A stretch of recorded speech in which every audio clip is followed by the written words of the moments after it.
She had lost her baby 6 months ago on a cold hospital floor while people stepped around her like she didn't exist. He had lost his wife 23 days ago and was watching his daughter slowly choose to follow her into the grave. Two broken people, two impossible losses, one bowl of soup that smelled like everything they had both been missing. Neither of them knew yet that Elena, the woman they were both grieving, had planned this moment all along. From beyond death itself, our channel tells the stories nobody expects. Mafia bosses brought to their knees by love, families torn apart and rebuilt, and the human heart's unbelievable capacity to heal.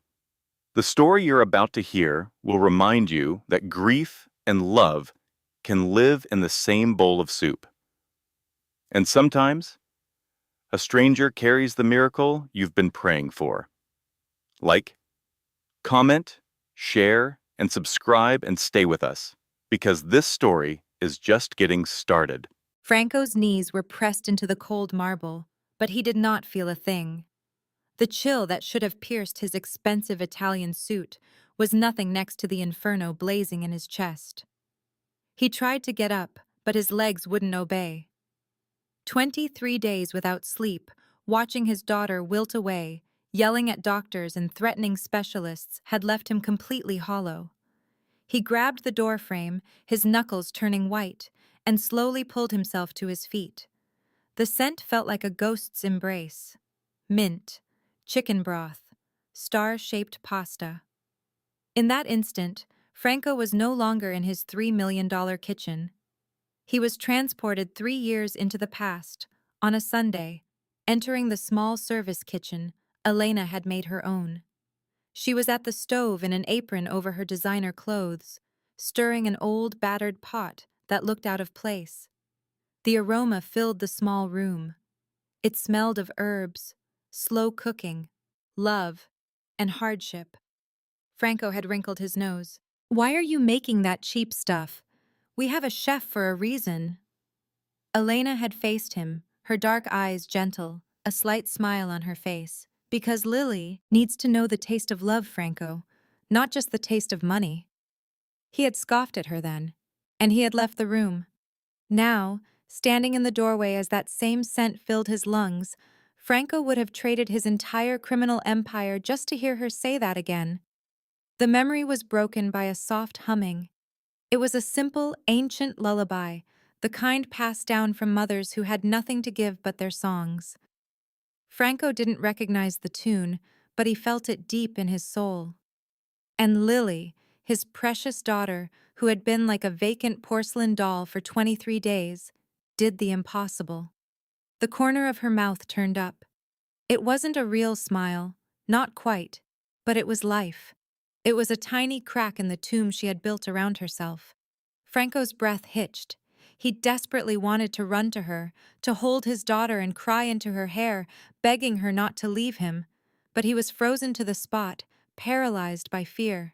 He was terrified that one move, one sound, would shatter this delicate moment.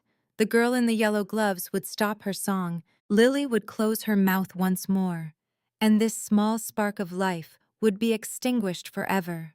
And so, Franco Castellano, the man who ordered hits without hesitation and built an empire on violence and fear, stood motionless in his kitchen, afraid of the sound of his own feet. The moment was shattered by a scream. "What in the world do you think you are doing?" Nurse Patricia Coleman burst into the kitchen, her phone in her hand, and her face contorted with professional fury. She had watched the whole scene through the glass door.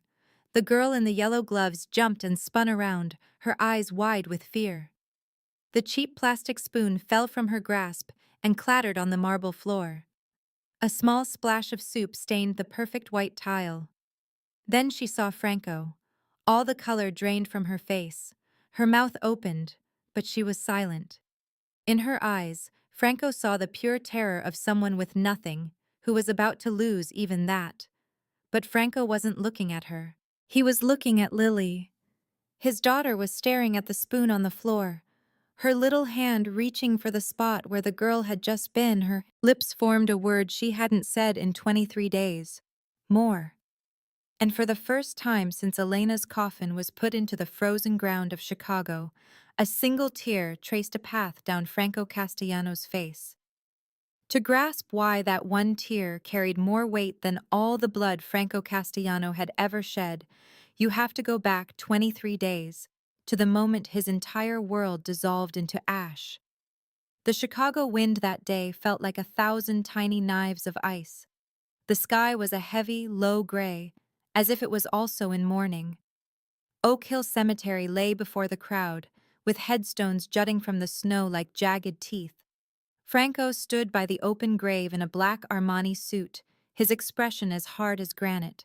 He did not cry. He did not shake. The mob boss, who had buried his own father when he was just 12, knew that tears were a weakness the powerful could not show. Next to him, Lily held her mother's silk scarf, a light blue one that carried a faint hint of Chanel perfume. Her small hands twisted the material so hard her knuckles went white. She watched the oak coffin hanging above the frozen hole, her dark eyes wide and empty. The priest said words Franco couldn't hear. As the casket started to lower, Lily didn't make a sound. She just seemed to shut down, like a light bulb burning out. 1 second, a 4-year-old girl was standing with her father. The next, there was just an empty shell that was breathing and blinking, but was otherwise gone. Franco saw it happen, but he didn't grasp its meaning. Not then. For the first 3 days, he chalked it up to shock. Children handle grief in their own way, the psychologist had said. Give her time. She will recover. On day 4, Lily refused to eat breakfast. The nanny offered oatmeal, pancakes, and her favorite yogurt with strawberries. Lily just turned away and stared at the wall. On day 7, she stopped drinking. Her lips began to crack. Her skin became pale. Franco fired that nanny and brought in 3 more. On day 10, Dr. Harrison Webb, the family doctor for 3 generations of Castellanos, put an IV into Lily's small arm. Nutrients flowed into her veins as she lay still in her princess bed, surrounded by toys that couldn't make her smile anymore. Day 14, day 17, day 20. Franco threw more money at the problem with money, hoping it would disappear. He brought in top child specialists from Johns Hopkins. He hired experts in nutrition, therapy, and even hypnosis. He filled her room with every toy she could ever want, making it a fantasy land, and promised her ponies and castles, whatever she dreamed of. Lily remained unresponsive. On the 22nd day, Dr. Webb took Franco aside. The old doctor looked defeated, his face pale with fatigue. Her body is giving up, Mr. Castellano. This is beyond medicine now.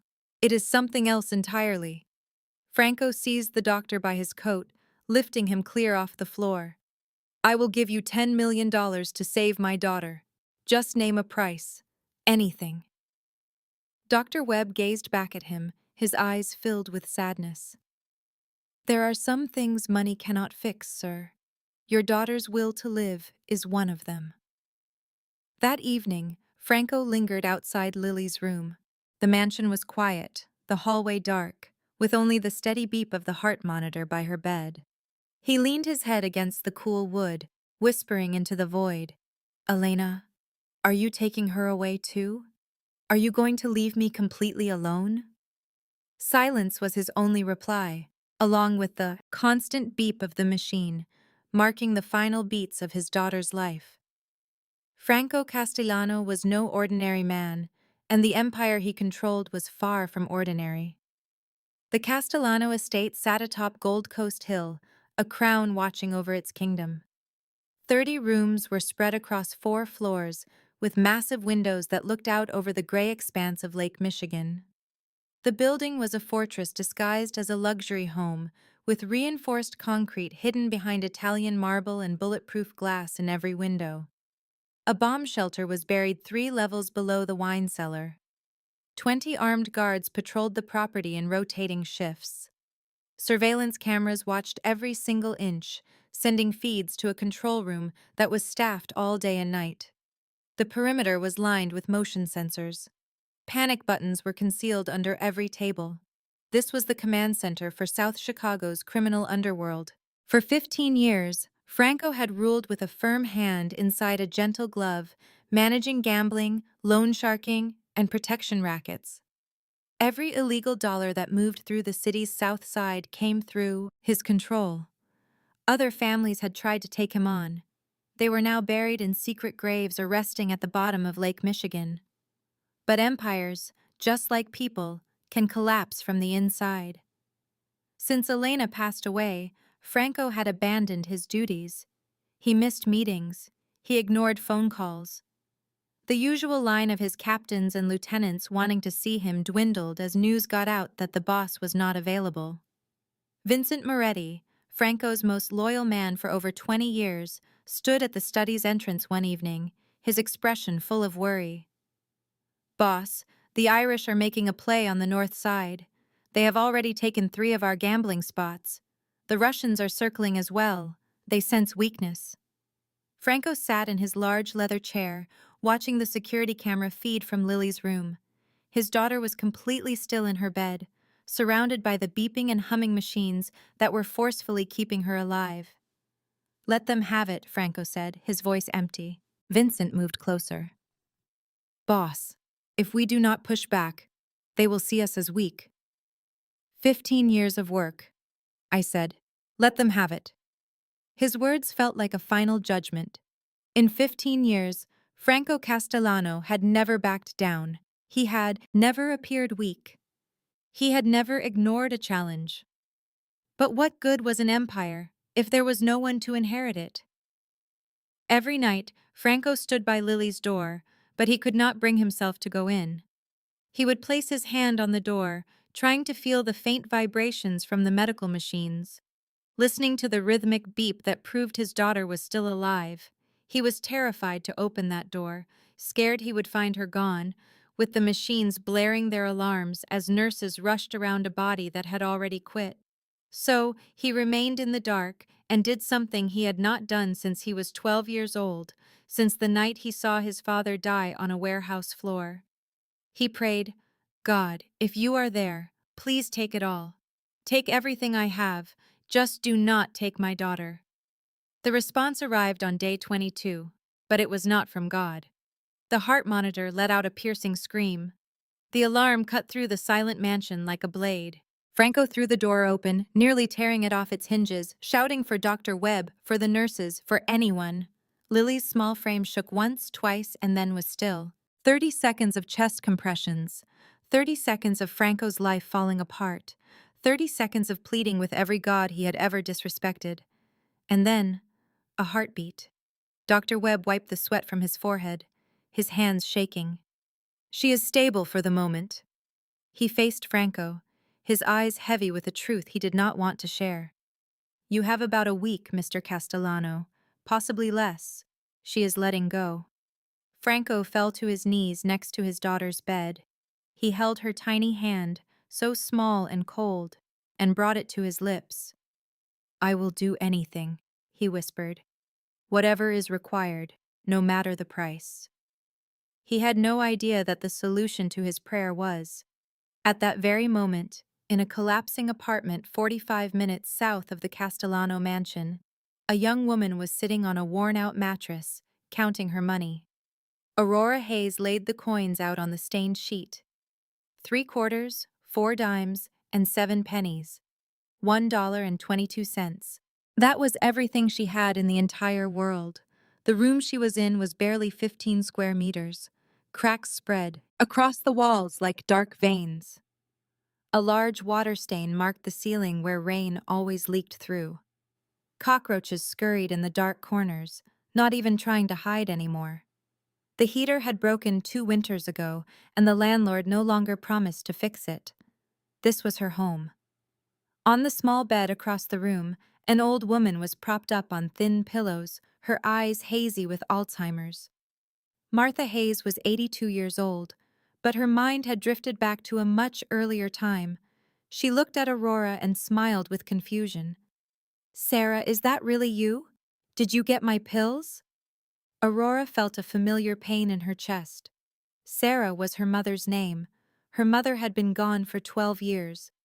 It is me, Grandma. It is Aurora. Martha's smile faded for a moment, then returned, empty. Sarah, you were always such a sweet girl.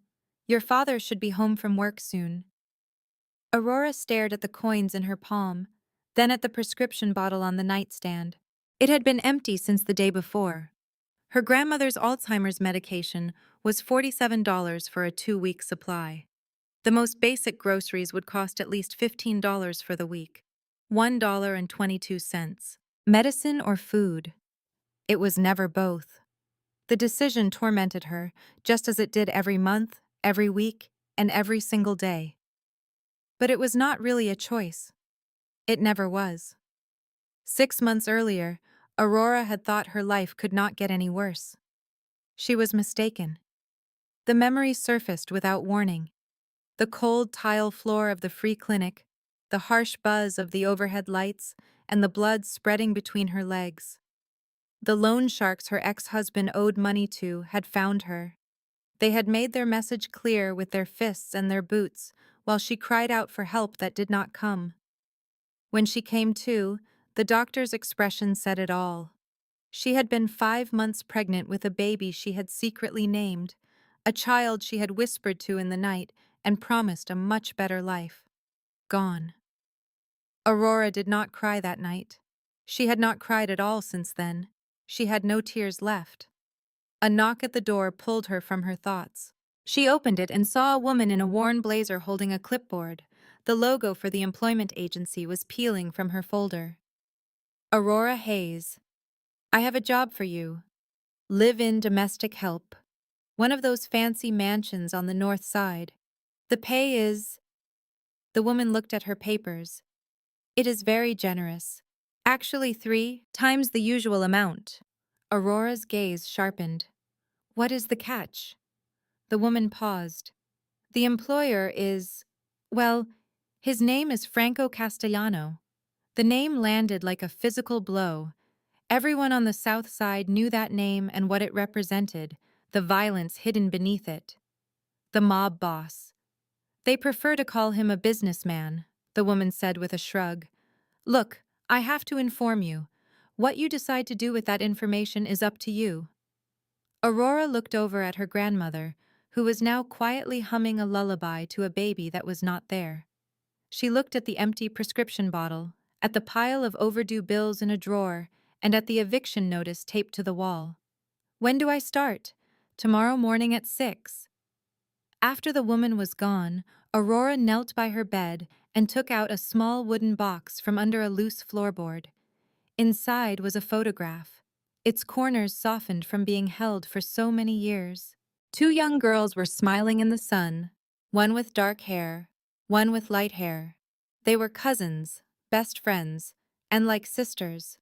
On the back, written in a child's messy script, it said, Aurora, I will always be there for you. Elena. Elena Castellano.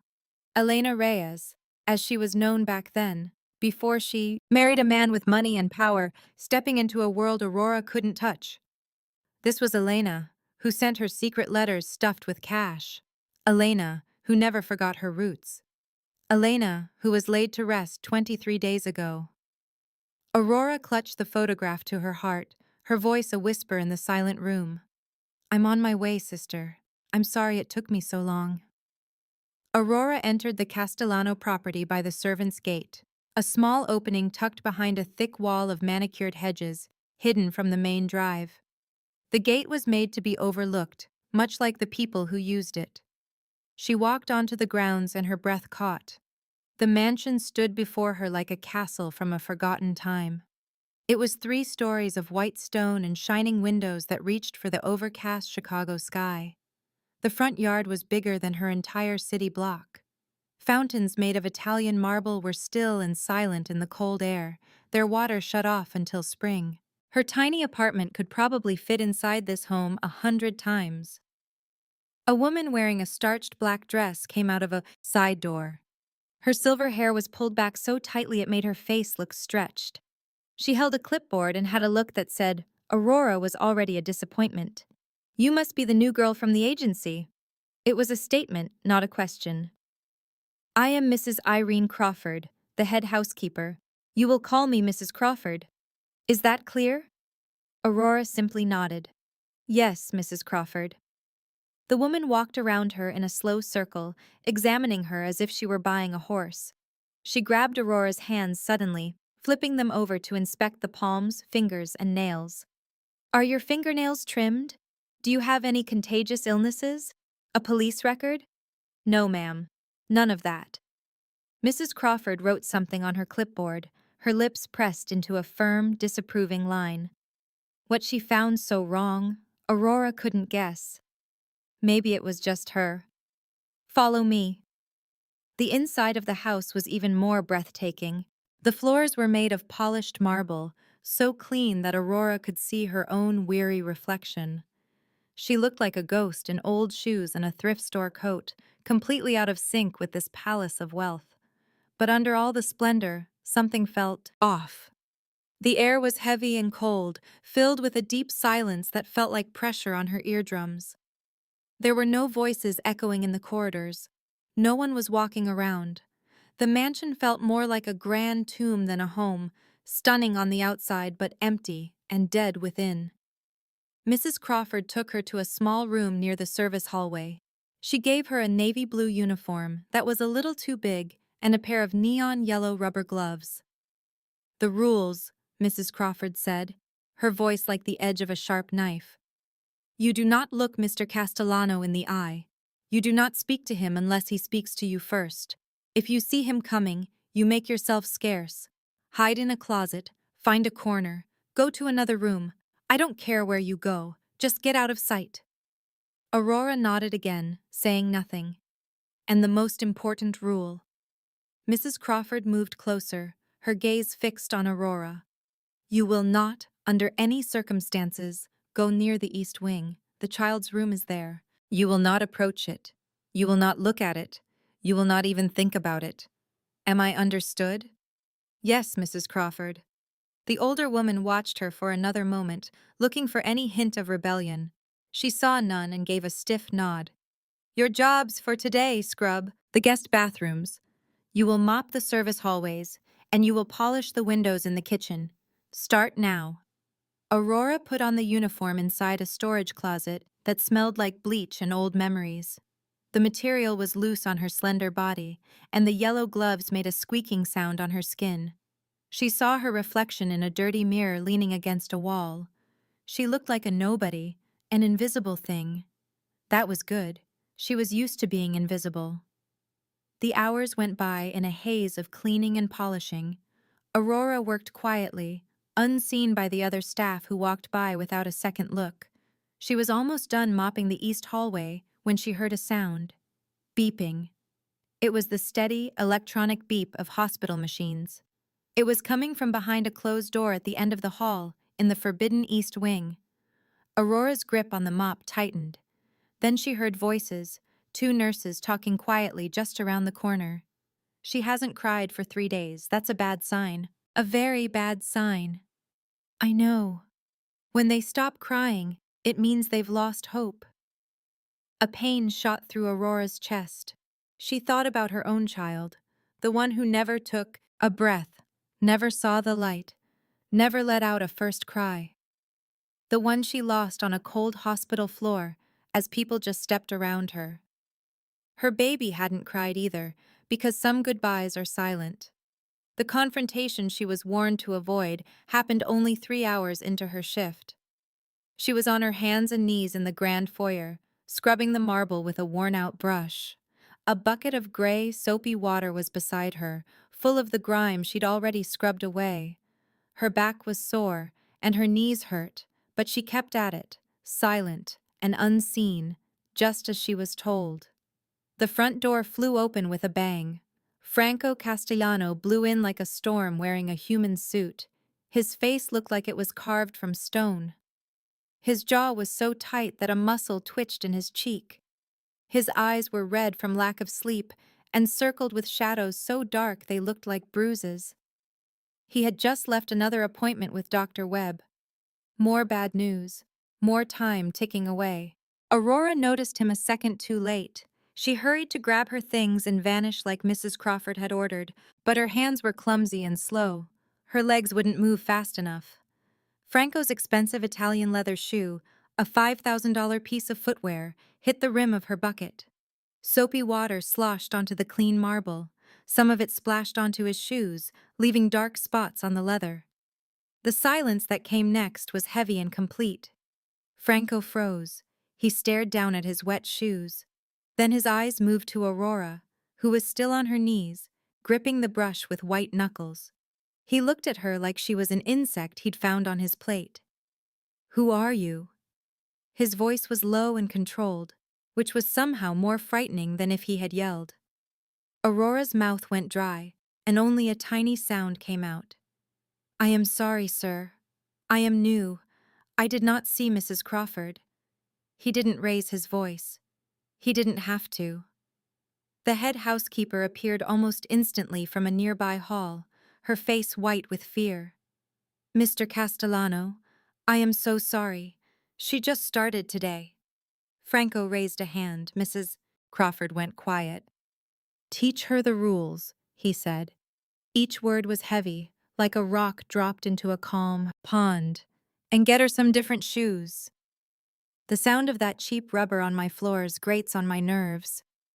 He started to walk away, and Aurora let out a quiet breath she hadn't realized she was holding.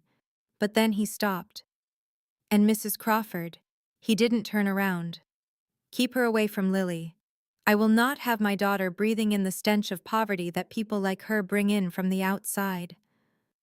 The words felt like a physical blow. Aurora didn't move, her eyes glued to the wet spot on the floor as Franco's footsteps echoed down the long hall. A door slammed shut far away, and then there was only silence. Mrs. Crawford stood over her, her posture stiff with disappointment. "Clean this mess up, then go to the service area for a new assignment." The housekeeper left, leaving Aurora alone with the dirty water and the burn of his words. Slowly, Aurora lifted her chin. She looked down the hall where Franco had gone, her eyes getting misty with tears she wouldn't let herself cry. She had been called much worse things before. She had endured far worse treatment. But there was something about his casual disdain, the easy way he had erased her humanity, that hurt more than she thought it would. Then, a memory of Elena's voice came to her, from a letter she'd written a long time ago. Aurora had read the words so often they were part of her. "Franco has a kind heart. You just have to dig for it." Aurora fought back her tears and grabbed her brush. How deep was too deep? And after all that digging, would there be anything left to find? 3 o'clock in the morning. The servants' rooms were pitch black, but sleep wouldn't come for Aurora. The mattress was thin and lumpy. The room was freezing, as if the mansion's heating system didn't reach this forgotten wing. She was curled up under a thin blanket that smelled of mothballs, just staring at the dark ceiling. She had to get up, to get some air. Aurora slid out of her bed and crept into the hallway. At night, the mansion was a different beast. Shadows grew long in the corners. Moonlight cut through the tall windows like blades, and every small sound was like a ghostly whisper. That's when she heard it. It wasn't the beeping of machines. This was different. It was singing. The voice was raspy and broken, and it faltered on every single note. It had no tune, just pure, raw. A sound of pure desperation drew Aurora toward the forbidden east wing. A door was slightly open, a sliver of dim light cutting through the hall. She peeked inside. Franco Castellano was hunched over his daughter's bed. His wide shoulders were slumped forward, his back curved like an old man broken by sorrow. The feared Mafia leader who had tossed her aside like trash now seemed like a hollowed-out man. He was trying to sing a lullaby. The words were a mess, and the melody was completely wrong. It was obvious he did not know the song. Maybe he had never sung to his daughter before Elena passed away, but he was trying his best. Lily was perfectly still, her tiny frame hardly making a bump under the covers. Her skin was pulled tight over her fragile bones. She held a pale blue silk scarf in her small hand, marked with a fancy letter E. It was Elena's scarf. Franco's singing faded away. He gently kissed his daughter's forehead. "Please do not leave me, Lily," his whisper escaped the room. "Daddy cannot make it without you." His voice shook, like a little boy lost in the dark. Aurora pulled back, covering her mouth to stifle a sob building in her chest. He was not a monster. He was a father losing his child. She ran back to her room, tears flowing freely down her face. She knew this kind of agony. 6 months earlier, she had also sung lullabies. Not to a baby in a crib, but to her own pregnant belly that carried all her dreams. Then there was blood, followed by the quiet, where a tiny heart was supposed to be beating. Franco Castellano was about to lose his daughter. Aurora had already lost her own. In that mutual sorrow, an unseen connection formed between them. It was late afternoon on day 23. Aurora was told to wash the kitchen windows, in the very room where life would soon shift course. She was on a stepladder, the squeak of her yellow gloves on the pane echoing as she cleaned. Down below, a drama was unfolding that she was meant to disregard. Nurse Patricia Coleman was in front of Lily's high chair, with a spoonful of tasteless gray paste. The little girl was still as a statue. She looked like a doll with empty eyes fixed on some distant point. The machines around her beeped a constant rhythm. "Lily, you must eat." Patricia's tone was cold, full of professional annoyance. "If you refuse to eat, the feeding tube goes back in. You recall how that feels, right? It is painful." Lily gave no reaction, no blink, no movement. She did not even seem to hear the words. Patricia made another attempt, bringing the spoon to the child's tightly closed mouth. The gray paste just smeared on her lips, completely rejected. The nurse cleaned it off like a robot. "All right, be that way." Patricia's phone vibrated inside her pocket. She looked at the display, then back at the girl, and then at her phone once more. She sighed deeply, put the spoon down, and got up. "I will return in a moment. Do not move a muscle." The attempted humor landed in total silence. Patricia went out the side door, already putting the phone to her ear. Aurora paused her cleaning. She looked down and truly saw Lily for the first time. The girl was just skin and bones. Her skin was pulled taut over sharp angles. Her dark hair was dull and limp. Her eyes, which were vibrant in the pictures Aurora had seen around the house, were now lifeless like pebbles. And then, Aurora noticed something. One single tear slid down Lily's white face. It was silent and untouched. The little girl made no sound, no sob, no sniffle. There was only that tear, making a wet path through the leftover paste, a completely silent expression of pain. Aurora felt her heart clench and her eyes well up. 6 months ago, she was on a cold hospital floor, bleeding and all alone. People just walked past her as if she was not even there. Nobody paused to help. Nobody showed any concern. She had lost it all in a quiet room, surrounded by people who decided she was not worth their time. She glanced at the blinking red light of the security camera. She looked at the door Patricia had just used. She looked at the little girl slowly fading away in her high chair. Aurora got off the ladder. Her body acted before her brain could protest. She went to her bag in the corner of the room and took out a container. It held her lunch, chicken soup with little star noodles and mint.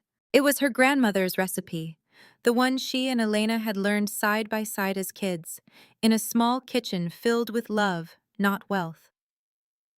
Aurora understood the consequences of being discovered. Mrs. Crawford would dismiss her on the spot. She would be without a job, unable to afford her grandmother's medication, without anything. She looked back at Lily. The child was still, the lonely tear shining on her face, with no one to wipe it away. Aurora had already seen one child fade away in silence. Her own baby, whom she never had the chance to embrace. She refused to let it happen again. Not this time. Never again. She took the lid off the container. The aroma of mint and chicken filled the sterile kitchen like a whispered hope. Franco was still on his knees, tears flowing down his face without restraint. The most powerful man in Chicago was on his marble floor, crying like a boy, his gaze locked on his daughter. Aurora was motionless next to the high chair, soup dripping from the spoon onto the perfect floor. Her heart was pounding in her chest. Every part of her wanted to flee, to vanish, to become unseen as she had learned to be, but she could not move. The side door flew open. Nurse Patricia rushed into the room, still holding her phone. She saw everything at once. Franco on the floor. Aurora was frozen over the child, with the mysterious soup, the spoon on the floor, and a look of pure, manufactured outrage on her face. Mr. Castellano. Patricia's voice sliced through the tension. This woman was feeding your daughter something I did not authorize. I don't know what is in there. It might be spoiled. It could even be poison. Franco's tears vanished. His jaw went rigid. He rose from his chair, a slow, deliberate movement like a storm gathering its power. Aurora felt her blood run cold. This was the moment. The explosion she feared was coming. The full anger of a Mafia boss aimed at a nobody who dared to touch his dying child. Franco started walking toward her. Every step sounded as loud as a gunshot. Aurora backed away until she hit the cold metal of the refrigerator. She looked down, waiting for the hit, whether it was words or a fist. She had no idea which would land first, but Franco wasn't looking at her. His eyes were on Lily. The little girl was doing something she hadn't done since the day they buried her mother. Her small arm was reaching out, her fingers stretching toward Aurora, closing on nothing but air. More, the words slipped from Lily's dry lips, almost silent, like a breath. Please. Franco's own breathing stopped. That sound, that tiny, fragile voice he had accepted he would never hear again. The voice that had been gone for 23 days, trapped behind a wall of sadness too big for a 4-year-old to handle. His daughter had spoken. With great slowness, Franco faced Aurora, his eyes bloodshot and weary. He looked at her face as if truly seeing her for the first time. Where did you find this recipe? Aurora's voice shook. It belonged to my grandmother, sir. Your grandmother. Franco's stare intensified. Where was she from? The West Side, sir. We were raised there. Her words fell into the silence like stones in a calm pond. West Side, the same neighborhood where Elena was born. The streets she knew before wealth and marriage took her to a world of marble hallways and expensive dresses. Franco just stared at Aurora for a long time. Something in his eyes changed, as suspicion turned into a desperate hope. He then looked at Mrs. Crawford, who had appeared at the door, her face a mask of confusion. This woman is staying, Franco declared, his tone final. From now on, she has only one responsibility, and that is taking care of Lily. Patricia's jaw dropped. Mr. Castellano, this is completely inappropriate. I must object. You are fired. Franco didn't even look in her direction. Get your things and go. Mrs. Crawford took a step forward. Sir, are you sure about this? She is just a cleaning lady. I said she is staying. The kitchen was consumed by silence. Aurora stood there, completely still, unable to make sense of what just occurred. Just a few minutes earlier, she was washing windows, unseen, unimportant. And now, the most powerful man in Chicago was placing his daughter's life in her hands. Then Lily did something that made the whole room freeze. She smiled. It was small and faint, just a slight curve of her pale lips, but it was real. It was the first smile in 23 days. In the following days, the Castellano mansion started to change, slowly and almost unnoticeably, the way ice thaws under the winter sun. Aurora's first act of defiance was to open the curtains. The heavy velvet drapes in Lily's room had been closed since the funeral, shutting out the light, keeping the sadness trapped inside. Aurora threw them open, and warm afternoon sunlight poured into the room for the first time in almost a month. Mrs. Crawford nearly passed out when she found wildflowers stuffed into a glass on Lily's nightstand. They were common daisies and dandelions picked from the edge of the lawn, their bright yellow faces sitting next to machines that tracked heartbeats and oxygen. "Those are weeds. They will bring in bugs," the housekeeper complained. Aurora just gave her a polite smile and left the flowers where they were. She made the same simple soup every single day. It was chicken broth, simmered for hours, with tiny star-shaped pasta. Fresh mint was added from a plant she asked for on the kitchen windowsill. Every day she sang the quiet lullabies that her own grandmother had taught her. They were the same songs Elena once knew. The tunes were passed down through generations of women who had little to offer except their love. Lily started to come back to them. The first day, she finished half the bowl. Her eyes followed Aurora around the room, watching the spoon travel from the pot to her mouth. By the third day, a bit of color had returned to her cheeks, a faint pink where a sickly gray had been for weeks. On the fifth day, she said a full sentence. "Aurora, tell me a story." So Aurora told her about two little girls who grew up on the west side, who used to catch fireflies in glass jars and talk about faraway castles. She never said the other girl's name out loud. She didn't have to. Franco saw it all happen. In his office, several monitors showed security feeds from all over the house, but he only watched one screen, the one from Lily's room. He watched Aurora sit on the floor with her legs crossed, building forts out of pillows with his little girl. He watched Lily laugh, a genuine laugh. The sound was faint through the speakers, but it was there. It was a sound he was sure had died with Elena. Franco desperately wanted to join them. He wanted to go to that room, get down on his knees next to his daughter, and be part of the magic Aurora was creating. But his feet were stuck to the floor. Something held him there. Maybe it was pride, or fear, or a growing feeling he didn't want to admit to, which was jealousy. He was jealous of a cleaner, jealous of how easily she connected with his daughter when all his wealth and influence had failed. That evening, Franco was standing outside Lily's door, just as he had many times before. But this time, instead of hearing only beeping machines and silence, he heard singing. Aurora's voice came softly through the door, gentle and warm, as she sang an old lullaby. Lily was already asleep. He could hear her soft, even breaths under the music. For a second, Franco let himself relax against the doorframe and just listen. Then he heard footsteps coming down the hall. It was Vincent, and he looked serious. "Boss, you have a visitor. Margaret Whitmore is here, waiting in the main hall."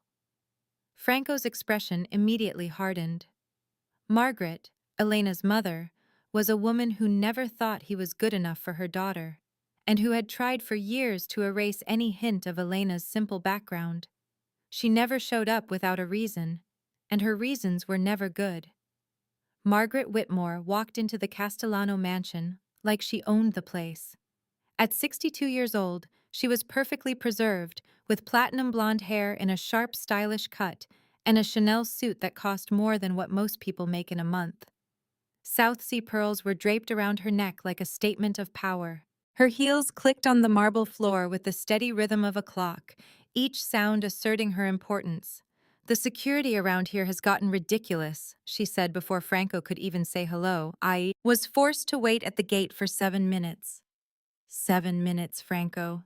And it seems nobody bothered to tell me that my own granddaughter was well enough for visitors." Franco's jaw clenched. "I didn't know you were planning to visit, Margaret. A grandmother should not have to schedule an appointment to see her own grandchild." Her eyes scanned the entrance hall, taking in every single detail, as if looking for something to criticize.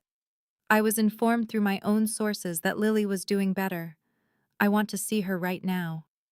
Franco thought about saying no. All of his instincts were telling him this visit was a bad idea. But Margaret was Elena's mother, and no matter what, she had legal rights as Lily's grandmother. "Follow me," he said with a flat voice. They went up the main staircase without a word. Margaret's strong perfume lingered behind her like a poisonous mist. Franco took her down the east wing hallway, to the room that had felt like a tomb only a few days ago. He pushed the door open. The sight inside made Margaret stop in her tracks. Aurora was sitting on the rug with her legs crossed, her hair was messy, and her uniform had watercolor paint stains on it. She held her hands up like claws, making a fake, ferocious face and growling like a friendly monster. And Lily was laughing. The sound filled the room like clear bells, a pure and perfect sound. It was the laugh of a little girl who had forgotten that sadness existed. She was holding a stuffed bunny in one hand and reaching with the other toward Aurora, asking for more. "The monster is coming to get you," Aurora playfully shouted as she crawled toward her on her hands and knees. Lily let out a happy scream and fell back into a soft pile of pillows. Margaret's face twisted, but not with happiness or relief. It was a look of complete disgust. "What is this?" Her voice cut through the happy sounds like a knife. "Why is a servant putting her hands on my granddaughter?" The room instantly fell quiet. Aurora quickly got to her feet, trying to fix her stained uniform, and looked down at the floor. "Ma'am, I was not talking to you." Margaret did not even look at her. "Franco, I want an explanation for this right now." Lily was no longer laughing. She stared at her grandmother with big, confused eyes, and then rage crossing her flawlessly made-up face, her mouth a tight, pale line. "Franco, my study. Now!" She spun around and exited the room, a chill following behind her. Inside the study, the door was shut and the atmosphere was heavy. Margaret began her attack. "You hired some poor girl off the street to look after my granddaughter? A girl with Whitmore blood in her veins? Do you know anything about this person? Did you check her history? Confirm her qualifications?" Franco was by the window, looking at the cloudy Chicago sky. He was silent because he had not checked anything. He did not ask any questions. He just saw his daughter eat for the first time in 23 days and chose to follow his heart, not his logic. Margaret's eyes became thin slits. "I understand. In that case, let me handle the investigation for you."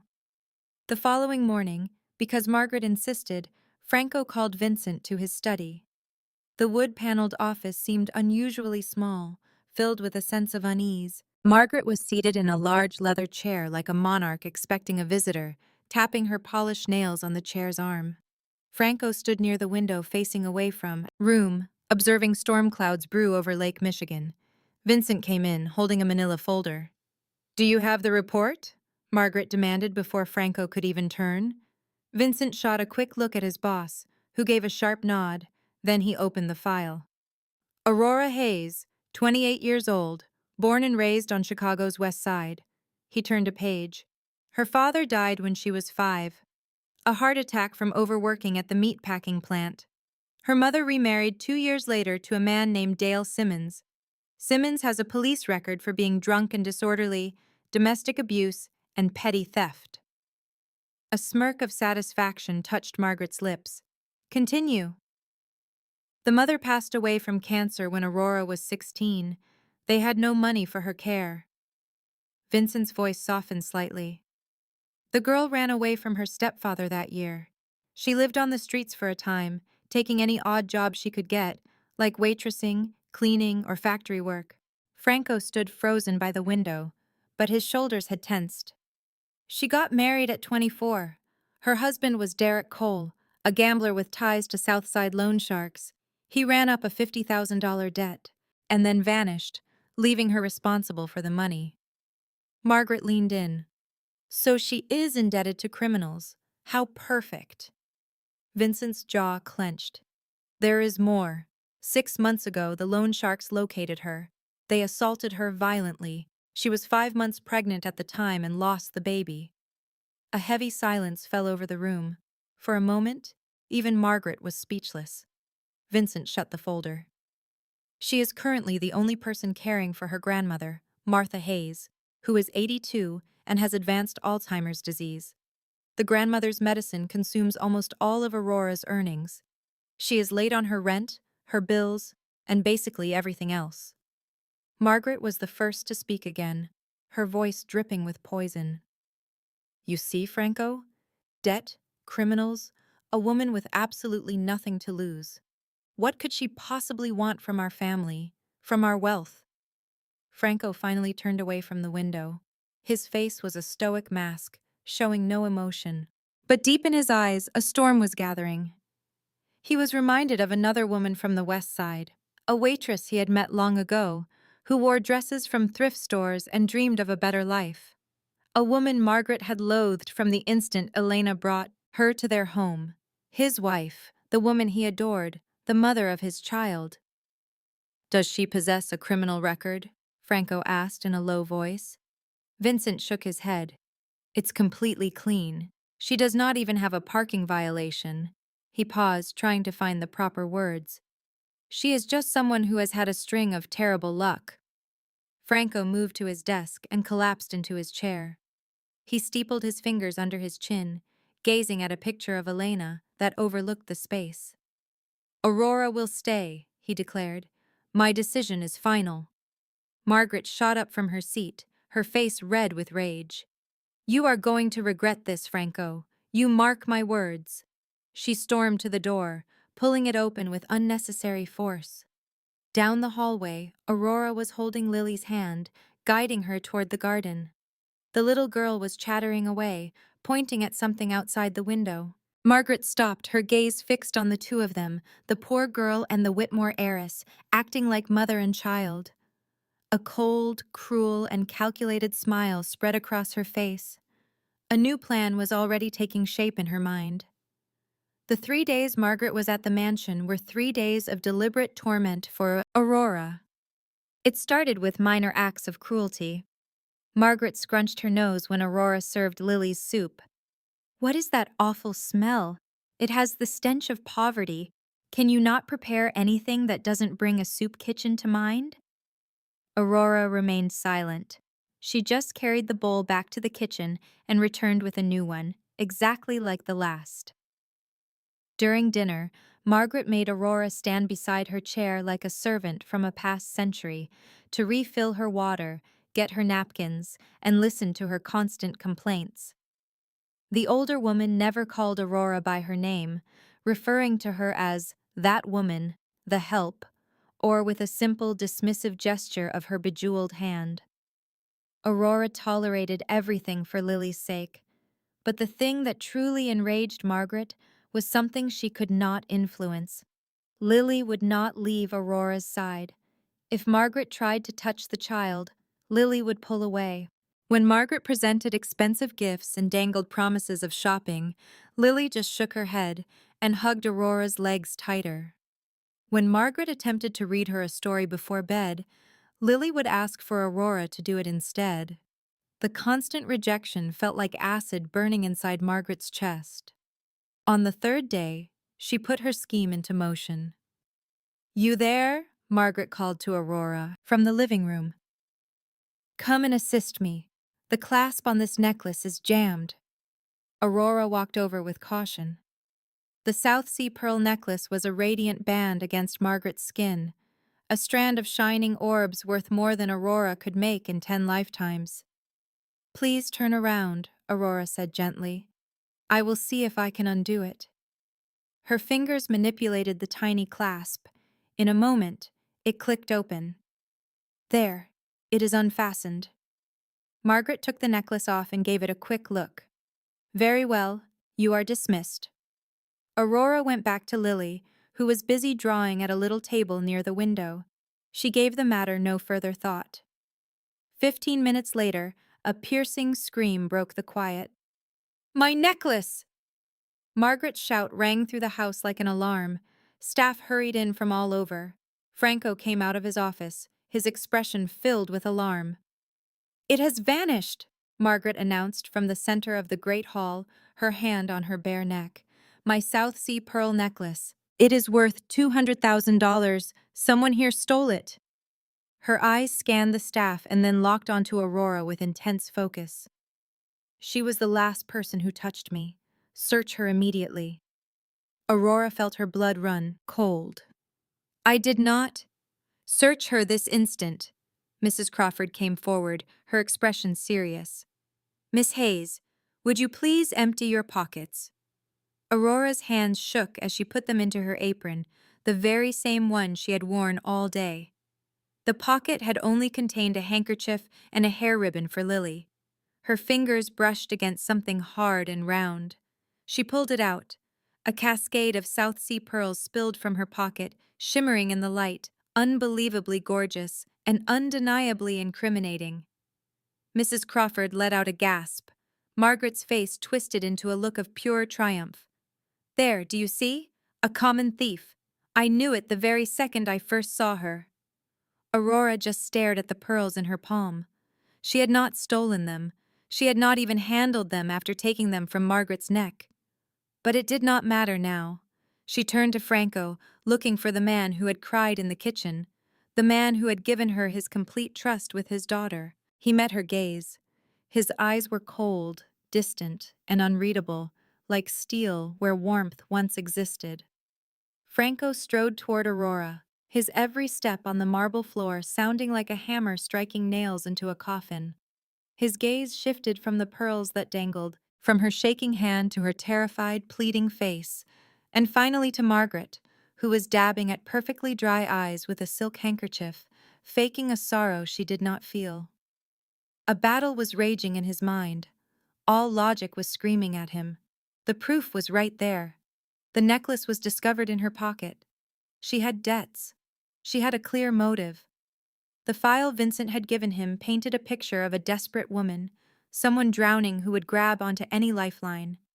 But a quieter voice whispered underneath the clamor, one that recalled how Aurora had kneeled with his daughter, singing her soft lullabies that smelled like mint and magic. Margaret's voice broke through his thoughts. Franco, call the authorities. This woman is a common criminal. She deserves to be locked away in a prison for this. Franco's jaw became tense. He imagined the scandalous headlines, the Castellano family name being smeared across the tabloids. His rivals would relish in the drama. No police, he said. His voice was toneless and empty. I will not have the press swarming my home. He looked at Aurora. Their eyes met, his cold and guarded, hers filled with a fragile, fading hope. You have 5 minutes to get out of my house.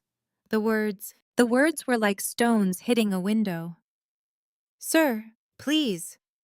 Aurora's voice shattered. I did not take it. I swear on my life. I trusted you, Franco's words cut like a razor. You repaid me with betrayal. I did not. 5 minutes. Now. Aurora stood frozen, holding the pearls. Mrs. Crawford plucked them from her grasp, treating them like treasures defiled by her touch. Aurora slowly removed her apron, folded it perfectly, a final act of grace, and set it down. She turned to leave. A scream pierced the silence. Aurora, no. Lily was at the top of the stairs, barefoot, her face wet with tears. She must have heard it all. The girl flew down, her little legs a blur, and latched onto Aurora. Do not go, Mommy. Do not go. Aurora could not breathe. Mommy, the word echoed in the vast hall. A sacred thing and a terrible one. Franco just stared at his daughter, who had not called anyone Mommy since Elena passed, now clinging to the maid for dear life. His world fractured. Margaret seized the moment. You see?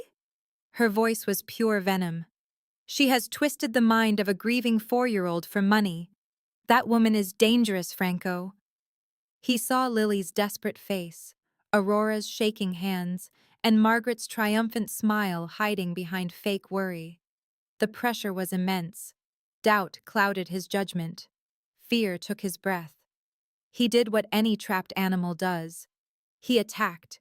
Get out. The command was a raw sound from his chest. Get out of my house right now. Aurora flinched. Gently, she unfastened Lily's fingers from her legs. The child shrieked, reaching for her, as another maid carried her away thrashing. Aurora walked to the door. She opened it. A storm was raging outside, rain falling in solid sheets. Thunder cracked across Lake Michigan like cannons firing. She walked out into it. The heavy door slammed shut, cutting off Lily's screams and sealing Aurora in the tempest. Without an umbrella, or money, or a home, she vanished into the darkness, rain soaking her uniform, with absolutely nowhere to go. The Castellano home began to crumble 3 hours after she left. It started with a fever. Lily's temperature soared to 104 degrees within an hour. The medical team Franco had sent away was frantically called back. They found the little girl convulsing, her body shaking from something medicine could not touch. Then, she went completely still. Dr. Webb fought all night, checking monitors, changing intravenous lines, giving drugs that did nothing. The machines beeped their grim rhythm. By midnight, Lily was unconscious, with shallow breaths and skin like old paper. Franco sat beside her, holding her tiny hand in his. His own hands were shaking too violently to get a firm grip. The feared crime boss was an empty shell, watching his child slip away from him a second time. "I do not understand it, Doctor," Webb said, exhausted and confused. "She was stable, even getting better. Then that woman left, and in a few hours, he just shook his head. It is like her body just gave up on fighting." Franco said nothing. He could not. Lily's chapped lips moved, whispering words he could not hear. He leaned his ear close to her mouth. "Aurora, Aurora, Mommy." The names were a constant broken prayer from her fever dreams. His dying daughter was calling for the woman he had thrown out. Margaret stood in a corner, her face a perfect mask of a concerned grandmother. But Franco saw something that sliced through his grief. Her eyes were wrong. Behind the worried expression was a spark of something hard, bright, and pleased. Triumph. The thought struck Franco like a punch to the gut. Why was Margaret not devastated? Her granddaughter, her only link to her dead daughter, was dying. But underneath her act, Margaret Whitmore looked like a woman who had just won. Franco let go of Lily's hand. He stood up, his body feeling all of his 37 years.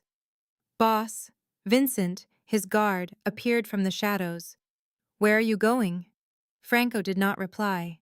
He walked out of Lily's room, past the nurses and the machines, past the portraits of his ancestors, who built an empire on fear. His feet took him down a hallway to a door he had not touched since the day of his wife's funeral. Elena's study. He had locked it and gotten rid of the key. Inside, everything was just as she had left it. Her books, her photos, her secrets. Franco stood at the door, his hand trembling above the knob. He knew opening it meant he would have to face the grief, the guilt, and the truth about the woman he had just sent into the storm. And maybe, if Elena had left a piece of herself there, he would find the answers he needed. His hand closed on the knob. The door opened, and the scent of Elena Castellano washed over him. Her perfume still lingered there, a faint ghost of gardenias and vanilla. It once meant home and safety. Now, it only meant what he had lost. Franco walked into the study as if entering a tomb. Nothing had been moved. Her books were on the shelves in their usual order. Her paintbrushes were in a jar, the bristles hard with old paint. Family pictures smiled from their frames. Elena holding their newborn daughter. Elena on their wedding day. Elena laughing in the sun. Franco dragged his fingers along the books, disturbing a fine layer of dust. He did not know what he was looking for. He just knew he needed something from her, anything to guide him out of this nightmare. His hand stopped on a small wooden box hidden behind her poetry books. He took it out and put it on the desk. The hinges complained as he opened the lid. Inside was a stack of letters tied with a faded ribbon. Franco's heart clenched. He untied the ribbon. Most were letters to Elena from friends. But one envelope was different. It was a letter Elena herself had written, but had never mailed. The address said Aurora Hayes, South Side, Chicago. Franco felt his blood turn to ice. With shaking fingers, he unfolded the letter. Elena's handwriting was so familiar, it felt like she was in the room. "My dearest cousin Aurora, I know you are in a bad place right now. I wish I could do more. But Franco, he does not understand. He believes money fixes all problems. He does not see that some wounds can only be healed by love. I have been making Grandma's chicken soup for Lily. Do you remember the recipe? Star pasta, fresh mint, cooked slow. Lily loves it. When she is sick, it is the only thing she will eat. Nothing else helps. Aurora, if I am ever gone, please find Lily. You are the only one I trust to love her as I do. The only one who gets where we came from, what is important. Franco has a good heart. It is just buried very deep. But you will see it. I promise. I love you, little cousin. I always will, Elena. The letter slipped from his fingers and drifted to the floor. Aurora was Elena's cousin. Her family. The one person Elena trusted with her child, and he had thrown her out into the storm. The truth hit him like a tidal wave. The soup, the lullabies, the instant bond between Aurora and Lily. It was because they were blood. They shared a history. They shared a grandmother who taught them that love was the main ingredient. He had not just hired a stranger. Fate had brought his wife's last wish to his home, and he had treated it like trash. A raw cry tore out of him. Vincent! The door flew open, and his right-hand man stood there, alarmed. Franco was already on his feet. Find her! Find Aurora! Now! Franco then burst through the mansion's front door into the violent storm. Rain whipped against his face like sharp needles of ice. Thunder boomed above, shaking the very ground he stood on. He did not grab a coat. He did not grab a thing. Vincent ran out after him, yelling over the roar of the wind, "Sir, let me take the wheel. You should not go out in this alone." Franco paid him no mind. He sprinted for the garage, his leather dress shoes sliding on the slick gravel, his $1,000 suit already drenched. He had his phone to his ear before he even got to the car. "Mrs. Crawford, I need the personnel file for Aurora Hayes. I require her home address right now." He listened, committed it to memory, then ended the call. Vincent reached him just as Franco jumped into the driver's seat of a large black sport utility vehicle. The engine thundered to life. Vincent barely got into the passenger side before Franco slammed his foot on the gas, sending the truck speeding down the driveway.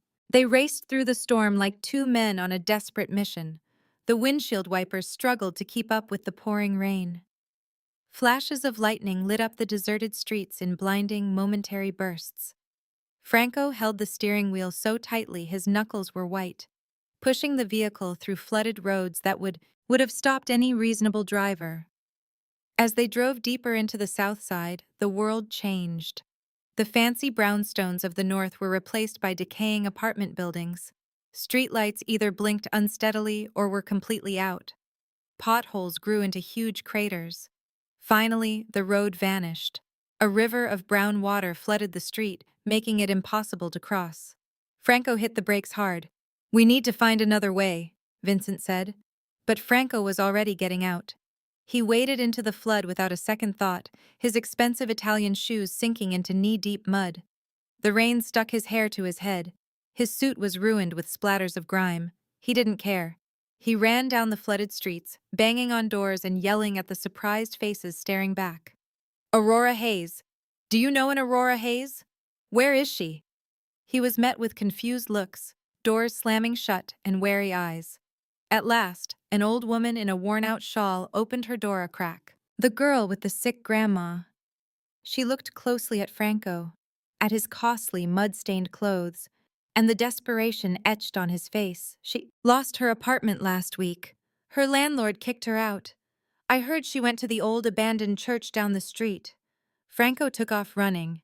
The church stood at the end of the road, a deteriorating Gothic building with boarded-up windows and a collapsed roof. The main door hung unevenly on rusted hinges. Franco forced his way in. Inside, it was completely dark. Rain pounded on what was left of the roof, dripping through countless holes.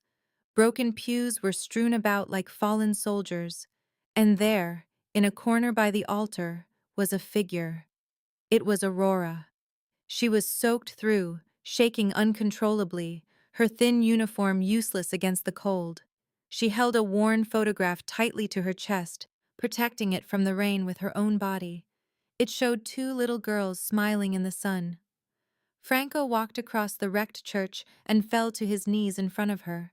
The muddy water seeped into his pants, but he didn't feel it. Aurora. His voice cracked as he said her name. I know. I found the letter from Elena. I know who you are. Aurora lifted her head, her eyes red and swollen, and completely empty of anything but tiredness and pain. What is it that you know? Her voice was raspy and raw. That I am a thief, or that I am the poor cousin Elena kept hidden from you, because you would have judged me just like you did on that first day. Franco bowed his head. I know I don't deserve to be forgiven, he whispered. But Lily is dying. She keeps asking for you. Please, his voice broke. Please come back home. She really needs you. Aurora looked at the man on his knees before her, the head of the South Chicago mob, humbled in the grime of her old neighborhood. Rain and tears mixed on his face, impossible to tell apart. She was silent for a very long time. She could almost hear Elena's voice from years ago. Franco has a kind heart. You just have to dig deep to find it. She pictured Lily, her small hand reaching out, her dry lips whispering the word, Mommy. Aurora shut her eyes. I am not coming back for you, she said at last. Her voice was firm, even as the cold chilled her to the bone. I am coming back for Lily, and for the promise I made to Elena. Franco nodded, his head still down. I understand. He stood up and offered his hand to help her.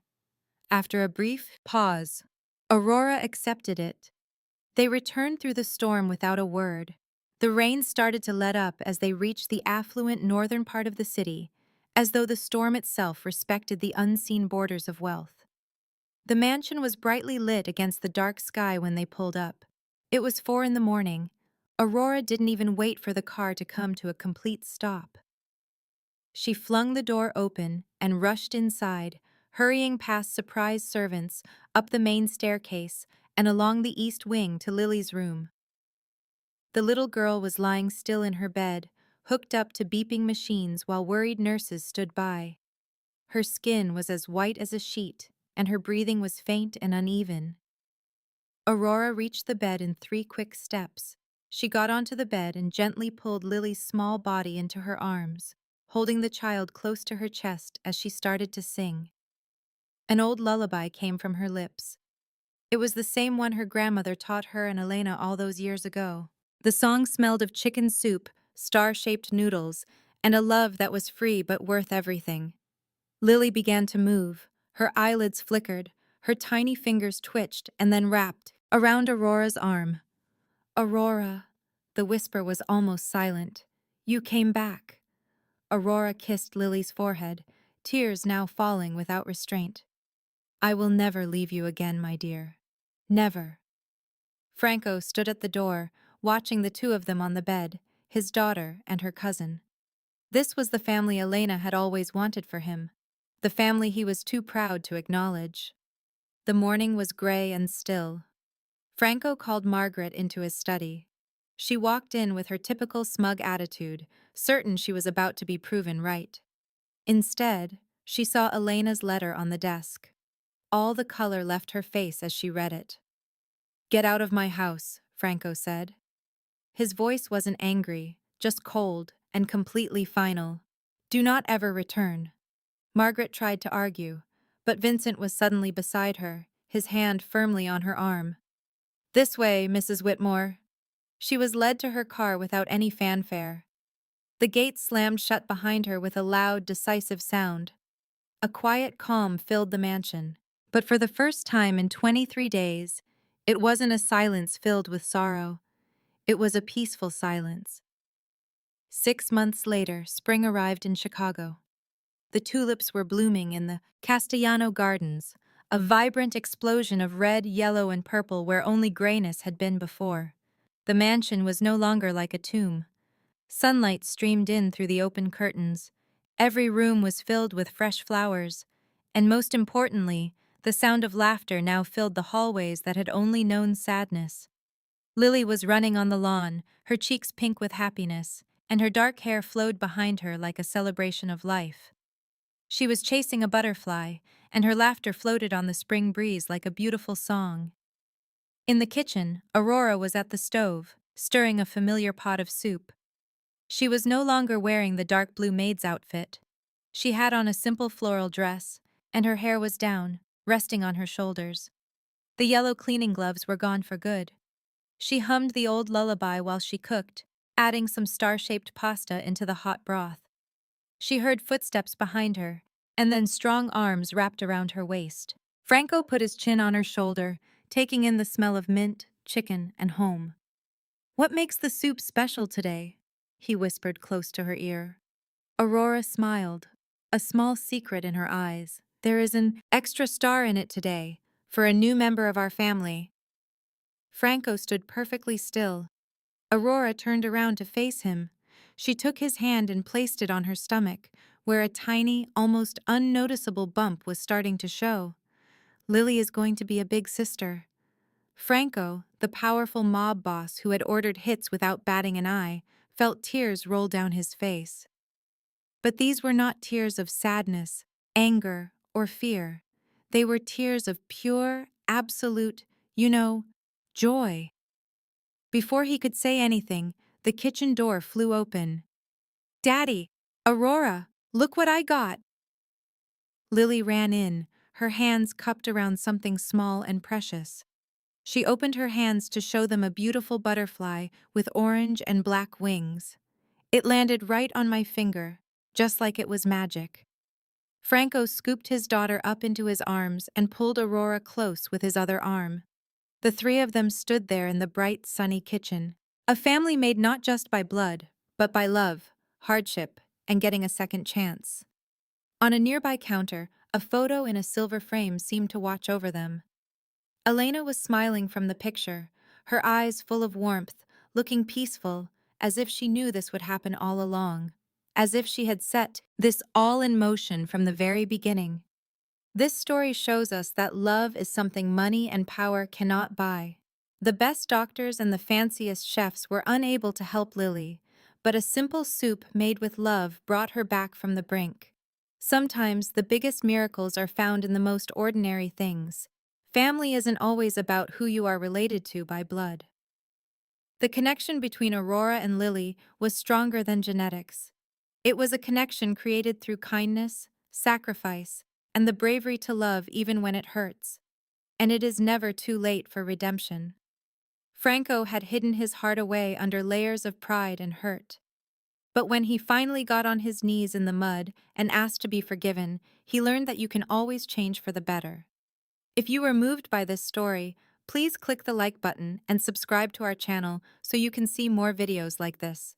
Share this story with someone who might need to hear it. We're curious to know what comfort food from your mother or grandmother always makes you feel better.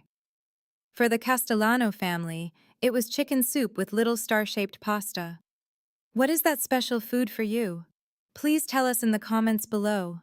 We read all of your stories, and they encourage us to make more content that brings us all together. Thank you for being here with us. We hope you have good health, joy, and peace in your everyday life. We hope you can always find your own shining star, even when the nights are at their darkest. Goodbye for now, and we look forward to seeing you in the next video. This content was carefully researched, developed, and manually edited by our team to deliver meaningful stories with valuable life lessons. Every narrative is crafted to entertain, inspire, and empower our audience. We believe that great stories can change lives, and we are committed to bringing you content that matters. Thank you for being part of our community.